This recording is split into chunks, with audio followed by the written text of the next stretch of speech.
Assalamualaikum warahmatullahi wabarakatuh. Alhamdulillahi rabbil alamin.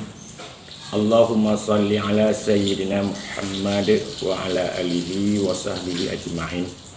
Amma ba'du fa ya ibadallah, ittaqullaha haqqa tuqatih wa la tamutunna illa wa antum muslimun.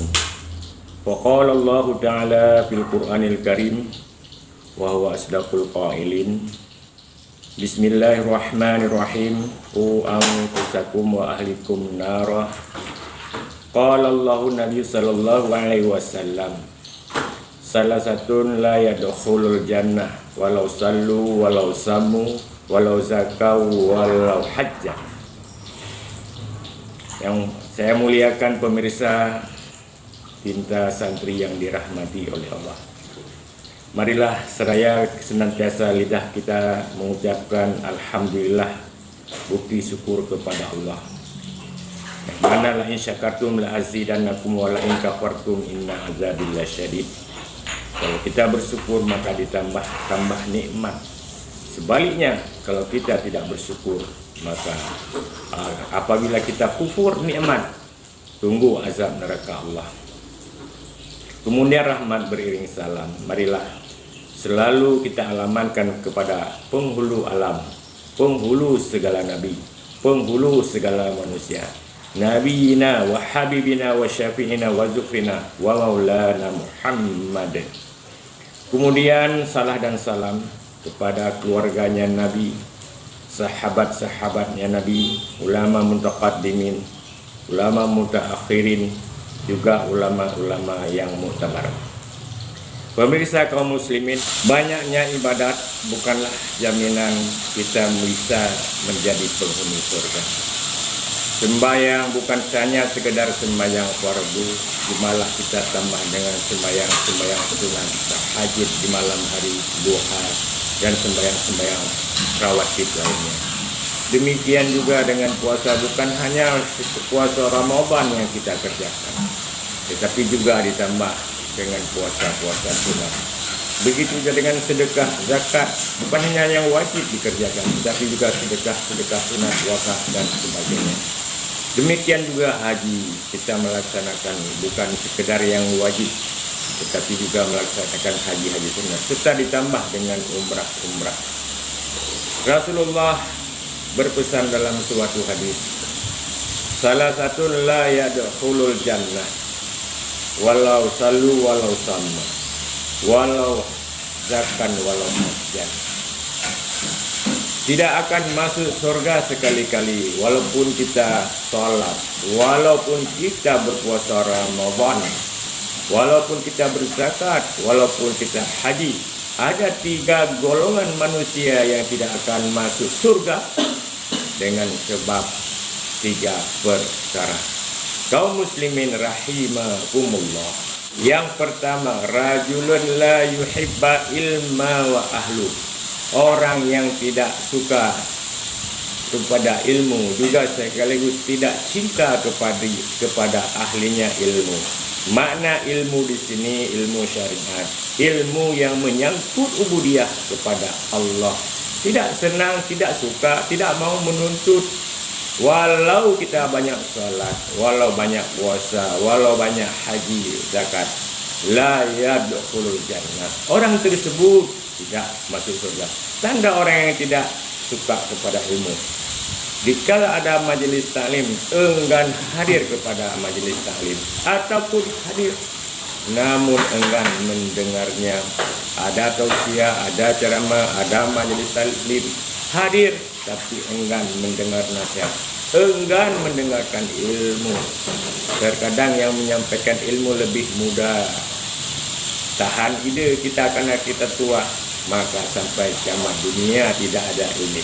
Walau banyak ibadat, banyak sholat, kalau ilmu tidak suka, tidak senang, bahkan tidak mau menuntut, la yadkhulul jannah, tidak masuk surga. Imam Syafi'i berkata, man lam yuhibbu ilma la khaira fihi. Orang yang tidak cinta kepada ilmu maka tidak ada kebaikan padanya. Tidak senang, maka kebaikan-kebaikan tidak ada. Ini kebaikan yang kita tidak diterima oleh. Kenapa demikian? Karena kita tidak senang dengan ilmu kebaikan. Contoh, sholat itu adalah kewajiban. Itu satu kebaikan. Ketika kita tidak senang, tidak suka kepada ilmu sembahyang, walaupun kita sembahyang banyak, sembahyang itu bukan suatu kebaikan seperti yang dituntut oleh syariat. Maka sembahyang itu ditolak oleh Allah. Kenapa demikian? Karena sembahyang itu dituntut sah. Baru sah sembahyang. Yang pertama rukun dipenuhi, syarat dipenuhi, juga tahu apa yang membatalkan sembahyang. Rukun sembahyang 13, mulai daripada niat sampai takbiratul ihram. Kita bukan hanya sekedar menghafal, menyampaikan, tapi praktek rukun-rukun. Contoh, syarat-syarat rukun sebagai rukun sembahyang. Takbiratul ihram, rukun sembahyang, dia punya syarat baru sah yang membawa kepada sah sembahyang. Fatihah, rukun sembahyang, ada syarat 10 syarat Fatihah baru sah Fatihah. Kaum muslimin muslimat rahimakumullah, sujud, syarat sujud ada 7 syarat baru sah sujud, harus ada syarat-syaratnya.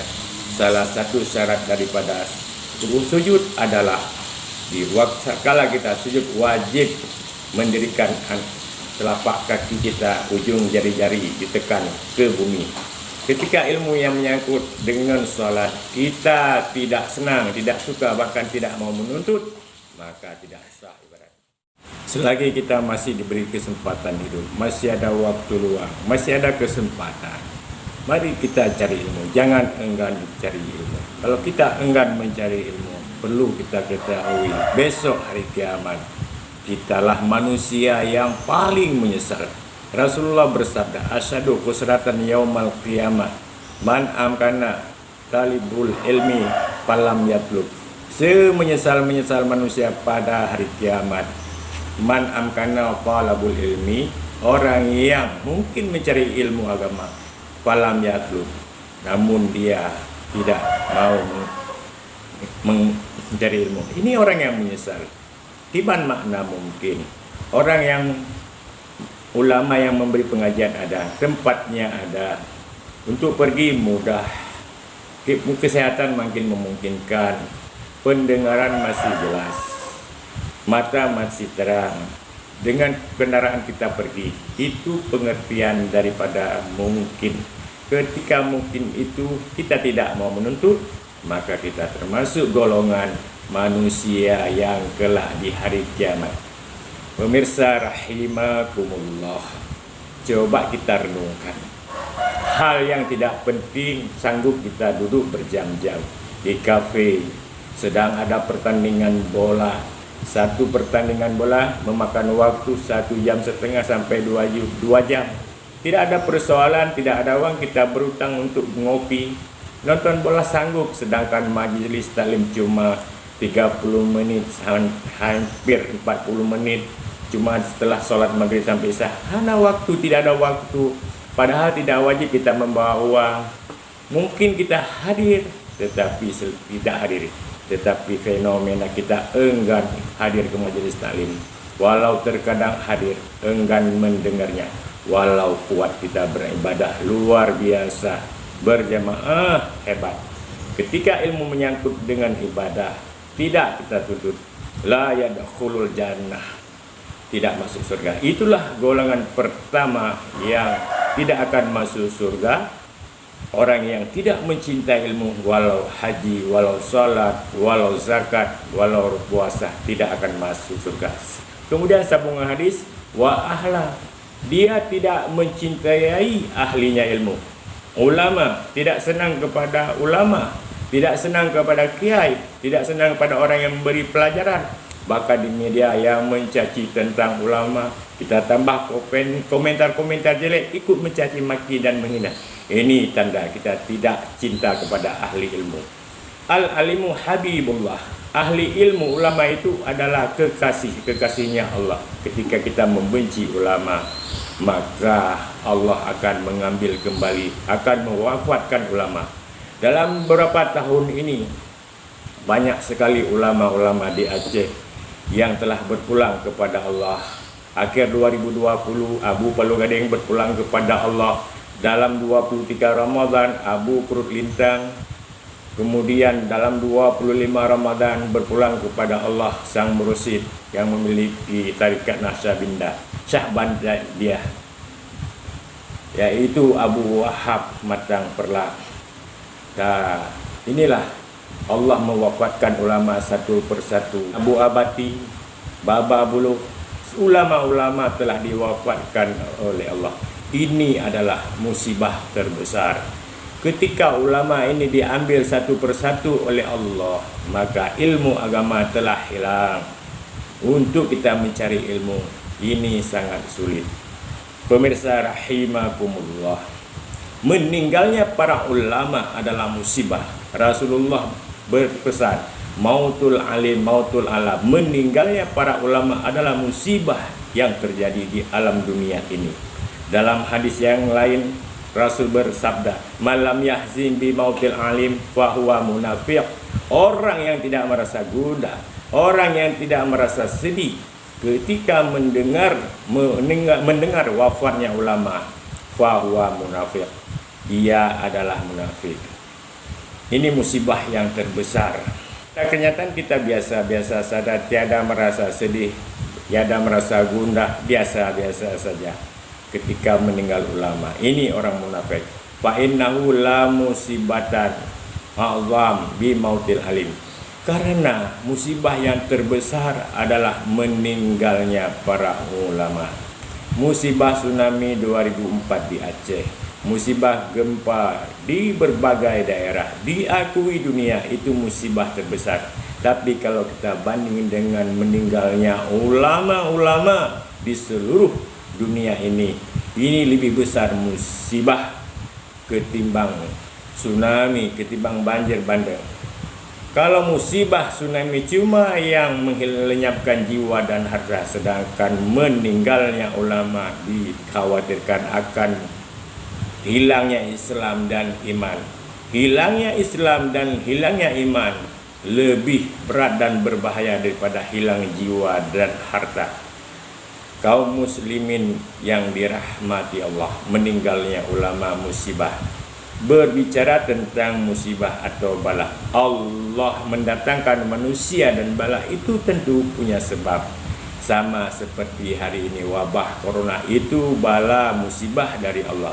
Allah tidak akan corona, Allah tidak akan mengekalkan pandemi sampai hari ini kalau tidak ada sebab dan musababnya. Sayyidina Ali berkata, manzila bala illa bizunub. Bala tidak akan turun melainkan dengan sebab dosa berjamaah penduduk bumi. Artinya kalau kita ambil kesimpulan, meninggalnya ulama adalah bala, corona adalah bala, penyebabnya penduduk alam, penduduk bumi sedang bermaksiat kepada Allah. Ini corona, kita pakai masker 24 jam. Kita pakai desinfektan untuk mencegah penyebaran. Silakan. Tetapi kalau maksud tidak kita jauhkan, dosa tidak tobat kepada Allah, sampai kiamat dunia corona tidak akan pergi. Manzila bala illa bizunub wala rufi'a bala illa bitobat. Dan Allah tidak akan menghilangkan bala kecuali dengan sebab kita bertobat kepada Allah. Maka corona supaya dihilangkan oleh Allah, COVID-19 dihilangkan. Salah satu caranya adalah kembali bertobat kepada Allah daripada segala dosa. Pemirsa rahimakumullah, kembali kepada pokok bahasan. Golongan pertama yang tidak akan masuk surga oleh Allah, itulah orang yang tidak senang kepada ilmu dan tidak suka kepada ahlinya ilmu, yaitu para ulama.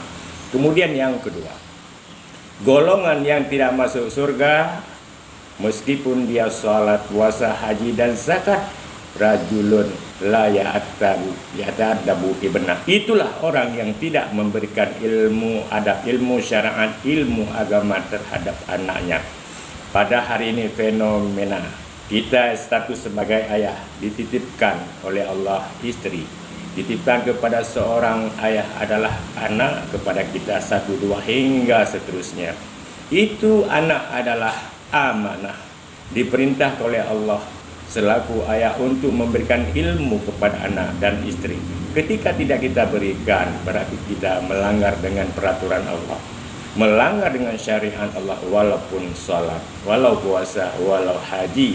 Dengan sebab kita tidak mengajari ilmu kepada anak dan istri, ini terhalangnya masuk surga. Sehingga Allah dalam Al-Quran, Qu anfusakum wa ahlikum nara, jagalah dirimu dan keluargamu, istrimu, anakmu daripada neraka. Pertanyaannya, bagaimana kita menjaga dari api neraka? Itulah dengan ilmu agama. Kalau ilmu agama tidak kita berikan, bagaimana cara kita untuk membentengi mereka dari api neraka?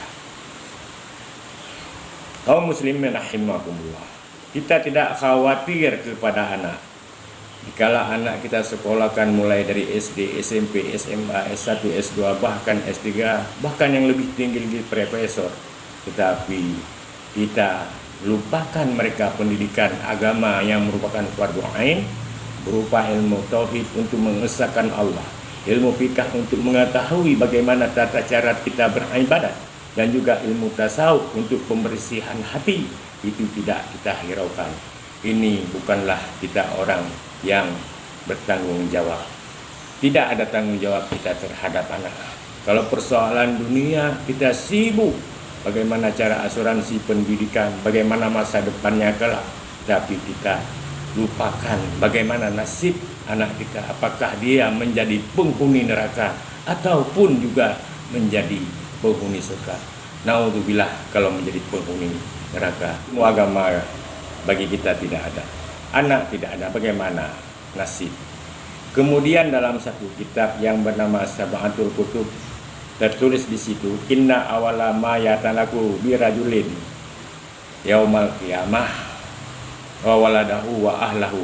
Urusan bagi seorang ayah besok hari kiamat pada awalnya adalah yang menyangkut dengan anak dan keluarga.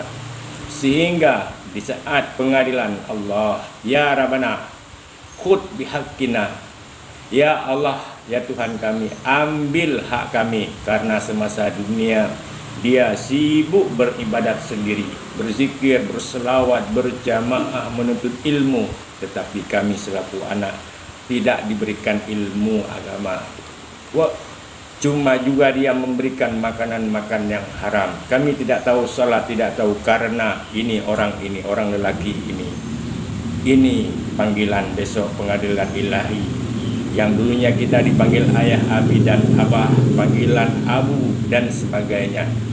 Tetapi pada saat itu di hadapan Allah, karena harga kita selaku ayah, itulah akibat karena seorang laki-laki tidak bertanggung jawab terhadap anak dan istrinya, tidak menitipkan ilmu agama kepadanya.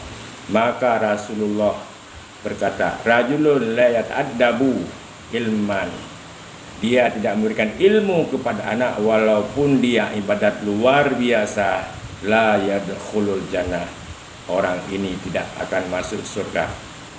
Kemudian yang ketiga, rajulun fi qalbihi hasadun, orang yang dalam hatinya terdapat sifat iri dengki.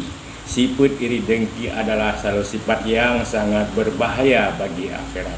Virus corona berbahaya, tapi virus rohani berupa sifat dengki lebih berbahaya.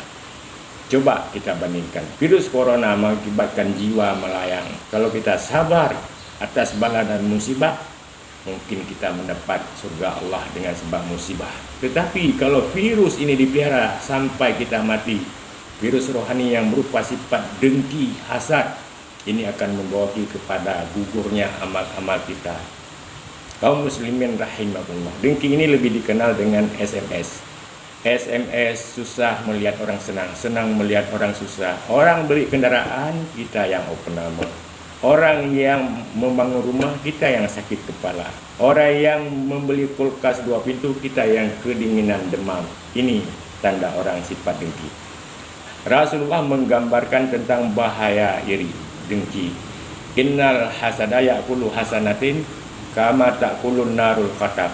Sifat iri dan dengki ini akan menghabiskan amal kebaikan yang kita miliki, sama seperti kayu kering dimakan oleh api.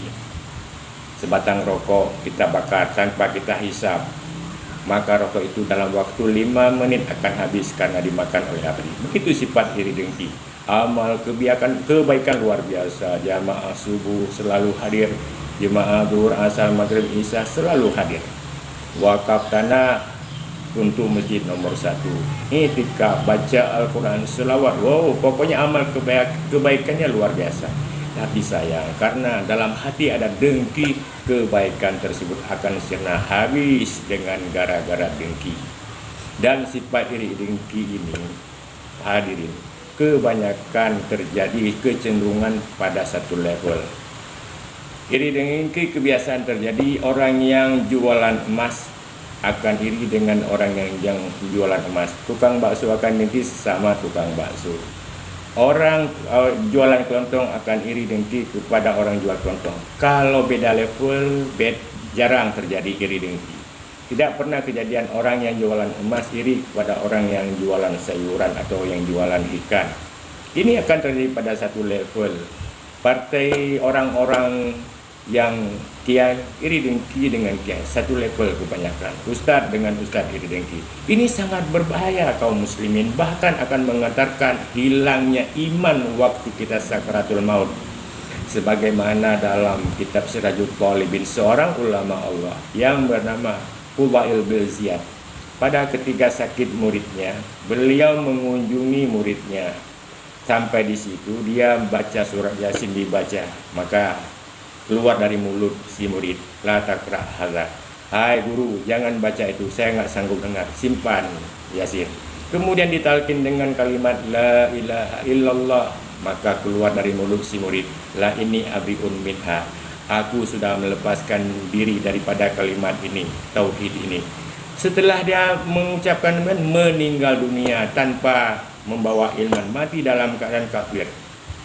Sang guru Fudail bin Ziyad merasa terpukul dengan kematian anaknya. 40 hari pun 40 malam dia menangis. Malam ke-40 dia bermimpi dilihat muridnya diseret-seret di dalam api neraka. Seraya Fudail bin Iyad berkata, wahai murid, kenapa engkau meninggal tidak selamat iman, padahal kamu orang murid yang paling pintar, muridku yang paling saleh, murid yang paling taat, kenapa kamu meninggal tidak selamat iman? Murid itu menjawab, bisalah satin asya, sebabnya ada 3 macam. Pertama, saya semasa hidup pernah aku minum arak setahun sekali. Bukan tujuan untuk mabuk-mabuk, akan tetapi dalam tubuhku ada penyakit. Saya pergi ke tabib, kata tabib tidak akan sembuh penyakit kecuali dengan minum arak setahun sekali. Demi pulih penyakit, dengan sebab itu Allah murka. Dengan sebab minum arak Allah murka, tidak membawa iman di saat aku mati. Hanya untuk sembuh sakit Allah murka, hilang iman. Coba kita bayangkan saudara kita, bukan setahun, tiap malam, tiap hari sabu-sabu dihirup. Terkadang sebagai pengedar, terkadang sebagai pemakai, terkadang sebagai pelindung sabu-sabu. Ini coba dibayangkan, lebih berbahaya untuk hilangnya iman ketimbang murid Fudail bin Iyad. Yang kedua, kata si murid, saya waktu hidup ada sifat namimah, adu domba, provokator, tukang fitnah, pergi kemari ngomong begini, pergi ke sana ngomong ke sana, sehingga terjadi perkelahian, pertengkaran di antara sesama manusia. Duci tidak pas dengan tuhaput, tuhaput hanampah dengan dusun, dusun tidak pas dengan masyarakat. Namimah akan membawa akan iman. Itulah sebab murid Fudail bin Iyad dengan sebab namimah. Yang terakhir, hasad. Saya waktu itu ada bersifat dengan dengki. Dia saleh, dia alim, dia taat, imannya melayang. Hanya gara-gara 3 sifat. Kita hari ini siapa bilang kita alim?